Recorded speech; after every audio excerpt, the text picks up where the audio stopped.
my channel Easy Cooking Recipes by Bhairabi. মই Bhairabi ব্ৰহ্ম আপোনাক সকলোকে স্বাগতম জনালো। So friends, আজি মই আপোনালোকৰ লগত বহুত ইজি আৰু এটা খুব হেলদি ব্ৰেকফাষ্ট ৰেচিপি শ্বেয়াৰ কৰিবলৈ গৈ আছো আৰু সেইটো হৈছে Spanish Omlette. Yes friends, Spanish Omlette বহুত ইজি হয়, হেলদি হয়, আপোনালোকে ব্ৰেকফাষ্টত খাব পাৰে বা আপোনালোকে লাঞ্চ বক্সতো লৈ যাব পাৰে। মই জেনেৰেলি কেতিয়াবা ব্ৰেকফাষ্টত আধাটো খাই আধাটো টিফিনত সোমাই পেলাই লৈ যাওঁ অফিচত। So friends, side hook আৰম্ভ কৰো তেনেহলে ৰেচিপিটো। Let's get started. So Spanish omelette বনাবৰ বাবে মই কাটি লৈছো আধা বন্ধাকবি, দুটা মিডিয়াম সাইজৰ পিয়াজ, দুটা ডাঙৰ সাই আলু আৰু এটা ক্যাপসিকাম। আৰু এতিয়া মই ফাৰ্ষ্টত বন্ধাকবি আৰু আলুখিনি কেৰাহীত 10 মিনিটৰ বাবে বইল কৰি লম।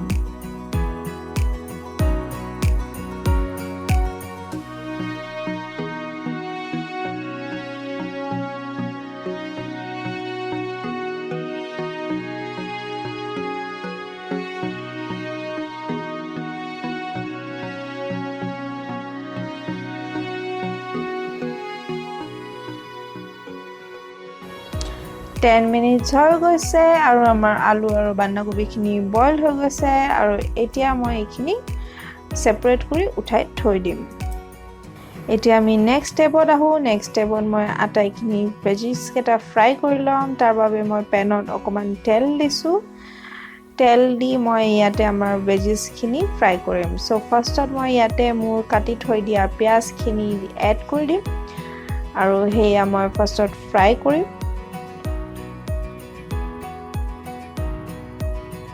তাৰ পিছত মই ইয়াতে এড কৰিম কাটি থোৱা ক্যাপসিকামখিনি।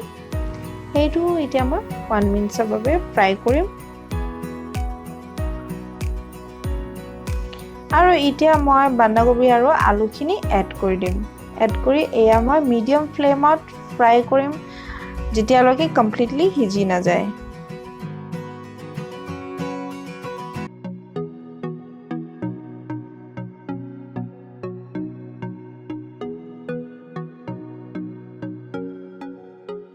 এতিয়া মই ইয়াতে 1 টেবুলস্পুন নিমখ এড কৰিম। তাৰপিছত আকৌ ফ্ৰাই কৰিম। ফ্ৰাই কৰি থাকিব যেতিয়ালৈকে ভালকে সিজি নাযায় আৰু ফ্লেম obviously মিডিয়ামতে ৰাখিব।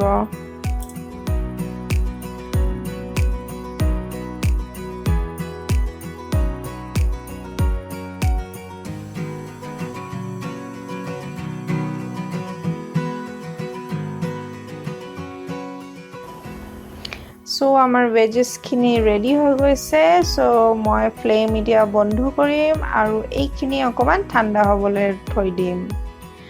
ইন দ্য মিন টাইম মই এতিয়া লৈ লৈছো 5টা কণী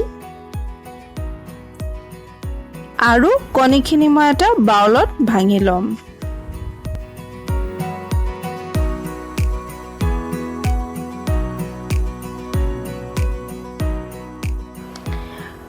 এতিয়া মই ইয়াতে এড কৰিম আধা টেবুলস্পুন নিমখ, আধা টেবুলস্পুন ব্লেক পেপাৰ আৰু আটাইখিনি মিক্স কৰি দিম।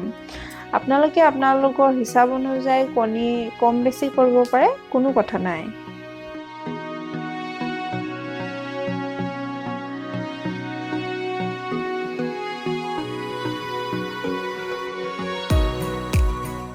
এতিয়া মই ইয়াতে এড কৰিম আমাৰ ফ্ৰাই কৰি থৈ দিয়া ভেজিসখিনি আৰু আটাইখিনি আকৌ ভালকে মিক্স কৰিম।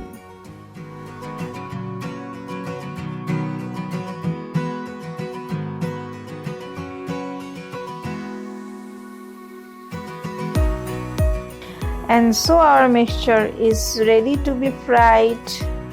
এতিয়া মই পেন বহাই আছো আৰু পেনত মই এতিয়া 2 টেবুলস্পুন তেল দিম। তেল মই ৰিফাইন অইল ইউজ কৰি আছো আৰু তাৰ পিছত মই যেতিয়া গৰম হৈ যাব ইয়াতে এড কৰিম আমাৰ মিক্সচাৰখিনি। মিক্সচাৰ মই ফাৰ্ষ্টত 50% টো এড কৰিম। 50% টো এড কৰি মই ভালকে চাৰিওফালে স্প্ৰেড কৰি দিম। তাৰ পিছত ইয়াৰ ওপৰত মই এতিয়া এড কৰিম চীজ। মজাৰেলা চীজ বেছি সুটেবল হয়। ভালকে গ্ৰেটেড কৰি চাৰিওফালে স্প্ৰেড কৰি দিব।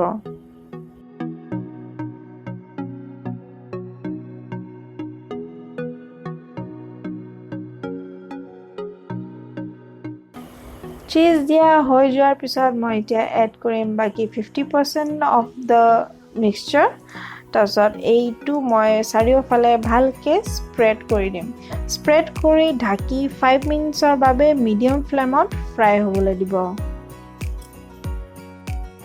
5 মিনিটছ হৈ গৈছে সো এই আমি ফ্লিপ কৰিব লাগিব তো মই ফাৰ্ষ্টত হেতায়েৰে সাইডে সাইডে লাগি ধৰাখিনি এনেকৈ অকমান গুছাই লম তাৰ পিছত ফ্লিপ বহুত কেয়াৰফুলি কৰিব লাগে সো হেতুৰ বাবে মই লৈছো এটা প্লেটটো এনেকৈ দি exactly like this flip কৰি দিব be very careful তাৰ পিছত হে আদাৰ সাইডটো এতিয়া 5 মিনিটছৰ বাবে ফ্ৰাই কৰিব লাগিব সো আকৌ পেনটো বহাব আৰু এনেকৈ আৰামছে হে আদাৰ সাইডটো তলফালে দি দিব আৰু ঢাকি সেম প্ৰসেস 5 মিনিটছৰ বাবে হে আদাৰ সাইডটো ফ্ৰাই হ'বলৈ দিব ইন মিডিয়াম ফ্লেম 5 minutes হৈ গৈছে so let me show you flipping it the other side see and it's ready our tasty yummy healthy Spanish omelette so এই আপোনালোকে ব্ৰেকফাষ্টত খাব পাৰে বা আপোনালোকে লাঞ্চতো খাব পাৰে লাঞ্চ বক্স ৰেচিপিও হয় ঠাণ্ডা হৈ গ'লেও খাই বেয়া নালাগে so enjoy